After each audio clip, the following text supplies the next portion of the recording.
Welcome to The Explainer. Today, we're unpacking a word that's literally bursting with energy, vivacity. Have you ever met someone whose bubbly, electric energy just completely fills the room? You know the type. It's honestly impossible to be gloomy when they're around, right? Well, that sparkling quality is a noun called vivacity. Try saying it. Vivacious.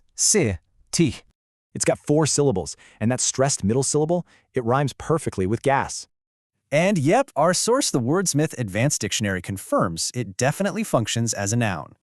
So what does it mean? Basically, it's the state of liveliness, sprightliness, and high spirits. It also belongs to a super lively word family, like the adjective vivacious or adverb vivaciously. Its near matches are just as energetic. We're talking sparkle, bounce, and spirit. Compare that to its opposites. You would never associate vivacity with dullness or listlessness. Okay, let's see how this vibrant energy actually looks out in everyday life. Imagine a waitress whose bright, contagious liveliness literally transforms the mood of everyone around her. Or check out this example. Her vivacity made even a rainy afternoon feel cheerful.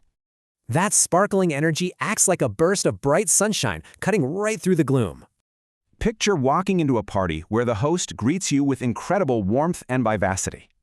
You'll often hear the word paired with adjectives like natural or sheer vivacity. It also pairs beautifully with nouns, like the warmth or energy of someone's vivacity. To sum it all up, vivacity is all about lively, sparkling energy and high spirits. Now for a quick challenge, think of the absolute most vivacious person that you know. Describe their energy using our word. Could cultivating a little more vivacity change your life?